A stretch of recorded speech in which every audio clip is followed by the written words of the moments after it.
Welcome back to How to Make a Minecraft PE Roleplay 2025 edition. In the previous episodes, we covered many tips about visuals like recording, skins, camera angles, and some recommended Minecraft settings. Today, we are moving away from visual elements and we're diving into audio.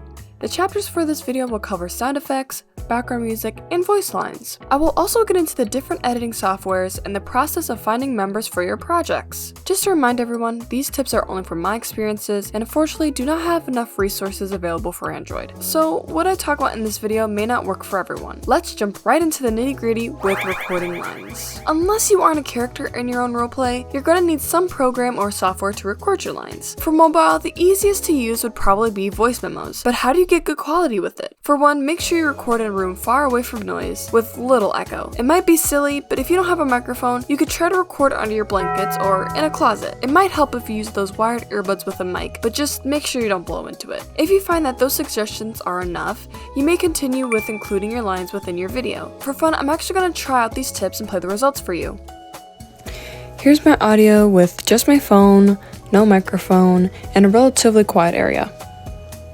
Here's my audio underneath a blanket with no microphone. Here's my audio with just wired earbuds. Here's my audio again underneath a blanket and with wired earbuds.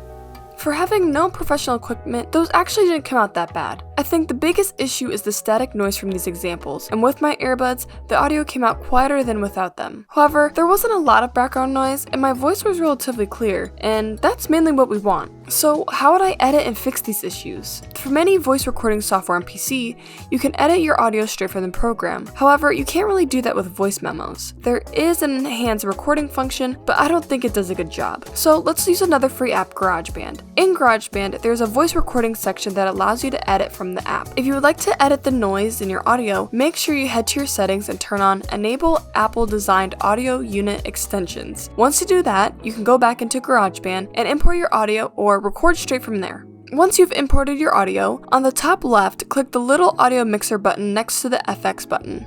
Tap on Plugins and EQ, then click Edit, and under the Effect EQ, click the plus button next to None. From there, click the button that says Audio Unit Extensions, then scroll down until you see AU Sound Isolation. Once you do that, don't forget to click Done. After that, click on the AU Sound Isolation and start messing around with the slider. I found that even though it's not perfect, it does reduce the amount of noise in the audio. Here's how each of them turned out with the editing. Here's my audio with just my phone, no microphone, and a relatively quiet area. Here's my audio underneath a blanket with no microphone. Here's my audio with just wired earbuds. Here's my audio again underneath a blanket and with wired earbuds.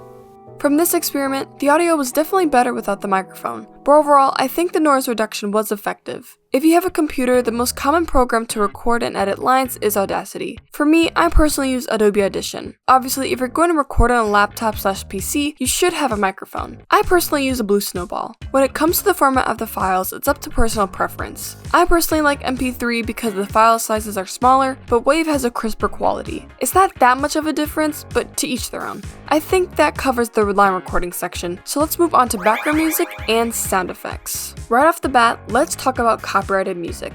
For the most part, the music you include in your roleplay should be royalty-free and non-copyrighted. However, let's learn about the difference between copyright claims and copyright strikes. Copyright claims are what you get on most copyrighted music.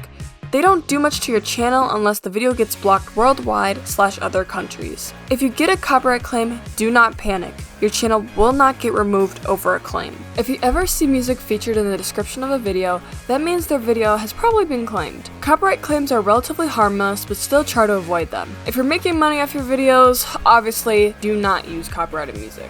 What you need to worry about are the copyright strikes. Unlike copyright claims, copyright strikes are the nasty things that get your channel deleted. While copyright claims are automatically detected through your video, copyright strikes are manual takedowns. It's rare to get a copyright strike for music, but it's definitely impossible. If you had to use copyrighted music, make sure it's a public or released song. So my verdict is to obviously use resources like YouTube's audio library for music and sound effects, but if you just happen to throw in one of Ariana Grande's music for like 5 seconds, you'll probably be okay. What I have encountered over the years though is when previously non-copyrighted music becomes claimed. I find that this happens a lot on YouTube channels that claim to have non-copyrighted music, so if you're unsure if a song is really non-copyrighted, you can always make a private upload of the song to see if it gets claimed. And just to be extra secure, you could do this on a backup channel if you'd like.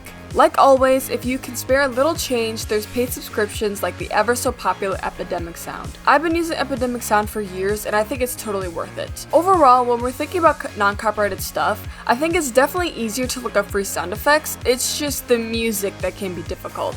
When it comes to actually downloading this content, you can either go online and look up YouTube to MP3 converters, or you might just get automatic downloads from the site themselves. Alright, I think that covers audio, and if I missed anything, please make a comment down below. Let's move on to phase 2, the editing. For editing software, all of us are going to want to avoid programs with watermarks. So what are some good free editing software? Off the top of my head, I'd say CapCut for both PC and mobile. I personally use Premiere Pro since I'm a fiddlin', but CapCut Pro definitely has positive feedback. I believe there are also versions of DaVinci Resolve that are free as well. Whatever works for you. Once you get a recording and editing software that you like, it will literally become your bread and butter. There's a lot of features you can use with CapCut that I wish I was around when I was making roleplays on my mobile. I can't tell you how to edit, but I hope that this portion gives a few options for watermark-free software. Now, onto the final section of this video. By now, you should have everything ready, but you're a one-man show. Where and how do you find people?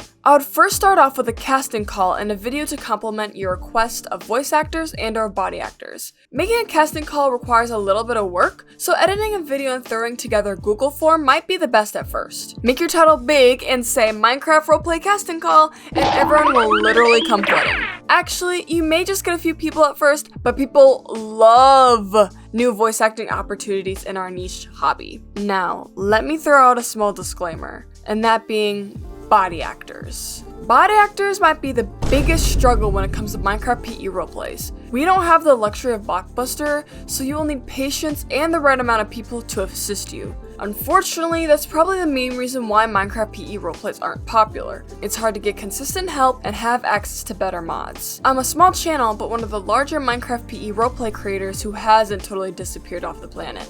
Many people ask me, Negolote, why do you make Minecraft PE roleplays if you have the ability to switch to Java?